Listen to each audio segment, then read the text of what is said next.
The Lord be with you. And with your spirit. A reading from the Holy Gospel according to St. Luke. Glory to you, O Lord.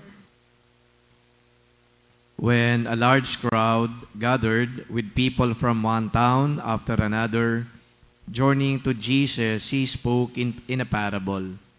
A sower went out to sow his seed, and as he sowed, some seed fell on the path and was trampled, and the birds of the sky ate it up.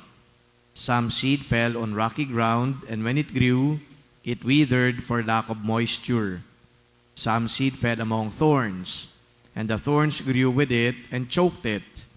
And some seed fell on good soil, and when it grew, it produced fruit 100-fold. After saying this, he called out, "Whoever has ears to hear ought to hear." Then his disciples asked him what the meaning of this parable might be. He answered, "Knowledge of the mysteries of the kingdom of God has been granted to you, but to the rest they are made known through parables, so that they may look but not see, and hear but not understand. This is the meaning of the parable. The seed is the word of God. Those on the path are the ones who have heard, but the devil comes and takes away the word from their hearts, that they may not believe and be saved. Those on rocky ground are the ones who, when they hear, receive the word with joy, but they have no root. They believe only for a time and fall away in time of temptation. As for the seed that fell among thorns, they are the ones who have heard, but as they go along, they are choked by the anxieties and riches and pleasures of life, and they fail to produce mature fruit. But as for the seed that fell on rich soil, they are the ones who, when they have heard the word, embrace it with a generous and good heart, and bear fruit through perseverance. The Gospel of the Lord. Praise to you, Lord Jesus Christ. Magandang tanghali po sa inyong lahat. At binabati ko rin po yung mga kasama ho natin na dito sa misang ito sa pamamagitan po ng Radyo Veritas. Sila po ay nasa iba't ibang bansa at magandang araw sa inyong lahat. Dito po sa Pilipinas ay hapon na. So ngayon po, napakinggan natin yung ebanghelyo na hindi na kinakailangan na bigyan ko pa ng pagpapaliwanag. Alam niyo kung bakit? Si Jesus na mismo nagpaliwanag. Diba? Napakinggan nyo naman nung may nagtanong, ano bang ibig sabihin ng talinghagang ito? O di hinimay-himay ni Jesus. So alam nga namang ulitin ko pa. Diba? Ang point dito, pinakinggan po natin yung salita ng Diyos at si Jesus mismo ang nagbigay ng kanyang paliwanag o reflection tungkol doon sa kanyang itinuro. So Father Jerome is not anymore going to repeat what Christ has already explained to us. Magiging redundant. Pero ang problema, kung hindi niyo pinakinggan yung salita, di basahin niyo na lang mamaya. Okay, ang reflection ho natin, ituon natin doon po sa mga martir na pinagdiriwang natin yung piyesta. Bakit po interesting itong mga martir na ito? Kasi sila yung mga Asians, Koreans to be specific. Alam ba ninyo na sinasabi nila madalas na yung mga Koreans daw, parang mas katoliko pa kumpara sa atin. Alam nyo kung bakit? Sila daw, kapag nagmimisa, talagang makita mo na taimtim, very solemn, at walang mga distractions. Ang ibig sabihin ng mga walang distractions, hindi sila nagkukumpuni ng kanilang cellphone, tumitingin sa cellphone, nakikinig talaga sila, at hindi sila nakikipag-usap sa mga katabi nila. Yung palang ho sa cellphone, talong-talo talaga tayo dahil ang mga Pilipino mahilig sa cellphone. Minsan nga ho, kahit mga pare, nakikipag-concelebrate, gamit nila yung cellphone. Diba? Kayo ho dito, kapag nagsisimba, gamit nyo rin yung cellphone. Kapag halimbawa nakiliti kayo, dahil may nag-text, nakiliti dahil diba? Hindi naman natin, kumbaga na-off natin yung sound, pero at least, yung pag-buzz niyan, nararamdaman natin. Hindi natin mapigilan, titingnan kagad natin. One time ho, nagmisa ako dito, 1:30 p.m., it was a Sunday. Meron pong isang nagsimba, andyan dyan mismo sa kinuupuan mo. Ayan, ito ho, Nakaupo dyan, alam niyo yung ginawa, habang nag-humili ako dito, ay may kausap talaga sa cellphone. Hindi, totoo yan, hindi ako nag-exaggerate. May kausap siya. At ito pa matindi. Yung kanyang boses, dinig na dinig dito sa buong, sa buong EDSA Shrine. At hindi niya alintana na nag-humili dito. At ito pang maganda. Yung pong gospel tungkol sa pakikinig. At ito yung irony, andyan dyan siya. And then alam niyo, may katabi siya. Sabi ko doon sa kanyang katabi, ginaganong ko na. Nahihiya naman din siguro. O siguro wala din siya nalakas ng loob. Ako na ho naglakas ng loob. Sabi ko sa kanya, excuse me. Gumanon ako habang ako'y nag-humili. Pinutol ko yung homily. Excuse me po. Okay, nung nakita niya na siya na yung ina-address ko, bigla niyang itinigil yung kanyang pakipag-usap. So, cellphone pa lang yan, yung focus. Ba't napunta dun sa ali? Pinag-usapan natin yung martir, But then again, yung mga Koreans daw, ganon, very solemn, talagang very focused. At ito pa, isang anekdota, nung meron ako nakausap na isang pare, nag-attend siya ng, ewan ko kung pilgrimage ba to, o reunion or whatever, parang pilgrimage yata. Napunta siya sa grupo ng mga Koreans, at siya bilang pare, wala siyang misa.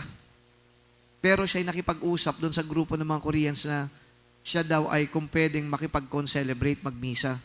Alam nyo, ang reflection ng pare, ako nga pare Hindi ako nakapagmisa. Pero itong mga to, mga laiko, talagang nagtipon-tipon para magmisa, nakipag-usap lang yung pare na siya ay makasama doon sa misa. Nakita niya kung papaano nagdadasal yung mga Koreans na ito. So sa makatwid, meron naman palang pinangkagalingan dahil merong martir na katulad ni Kim na nagpakamatay sa pananampalataya. Yung mga martir na ito, siguro yun ang naging mitsa, naging pinagmulan ng ganitong uri ng pananalig na meron sila ngayon. It is therefore a foundation of the faith. And that foundation came from the blood of the martyrs whose feast we celebrate today. Meron na rin ho tayong mga martir, 2 na. Pero mukha yatang yung impact nito sa atin ay hindi natin maipakita sa ating gawa. I'm talking about San Lorenzo Ruiz, Pedro Calungsod, mga martir. Pero the way we live our faith is maybe, totally different from other cultures. Kasi sabi nga sa mga reflections na nakita ko sa Facebook, yung ating pananampalataya daw, hindi talaga way of life. It was more of a ritualistic, sacramental, nagsisimba, nagdadasal, nagdonobena, pero not way of life. So kaya, we do not anymore wonder na bakit may corruption, bakit may mga nakawan, bakit may patayan, bakit may mga panloloko. Kasi nga yung ating pananampalataya, hindi naman natin na isa sa buhay. It may be, parang an unfair conclusion, but I think it is a reflection of the facts. We are the only Catholic country in Asia. And yet, the way we live our faith, we conduct ourselves, parang napakalayo yata dun sa pananampalataya na meron tayo. Sinabi na naman sa atin, di ba, huwag kang magnanakaw. Maliwanag yun. Pero bakit meron? Huwag kang papatay, pero bakit meron ganito? Not to blame and not to put down our Catholic faith or our own brand of Catholicism, but just merely to be reflective of these, facts. Ganun pala tayo. And so, bilang isang mananampalataya, ito yung dapat na tanong natin sa sarili natin Yung aking pananampalataya ba, paano ko ito may papakita? I think that's the most basic, the most essential question. Paano ko may papakita ang aking pananampalataya? We look at the martyrs, they died for the faith. But you know what? We are not going to die for the faith. There is no more persecution of Christians in our country. Malaya tayo na nakakapag-practice ang ating pananampalataya. Yung mga martir, pinatunayan na nila, mamamatay ako sa pananampalataya ko. Pero tayo, ang panawagan na lang, ganito na lang, it is not to die for the faith, but simply to live the faith. Kaya dito naalala ko yung tema ng beatification ni San Lorenzo Ruiz sa Luneta. Ano yung theme? Simple lang. To die for the faith is a call for a few, but to live the faith is a call for all. To live the faith. So as we continue this celebration of the Holy Eucharist, we ask the Lord to give us that grace. Lord, indeed guide me to live my faith. Yung hindi natatakot, hindi nagkakaroon ng agam-agam, simply maipakita ko sa aking pamumuhay ang iyong salita. Maipahayag ko sa pamamagitan ng aking buhay ang iyong salita. Ito ang panawagan sa atin ng Diyos. Live the faith. My dear friends, brothers and sisters, I am going to leave this question to you. Sa ilang taon na tayo na naging Kristiyano o Katoliko, ano ba ang pinakamainam na pamamaraan para maibunyag natin sa buong mundo na tayo ay hindi lamang mga Katoliko sa pamamagitan ng ritual at sakramento?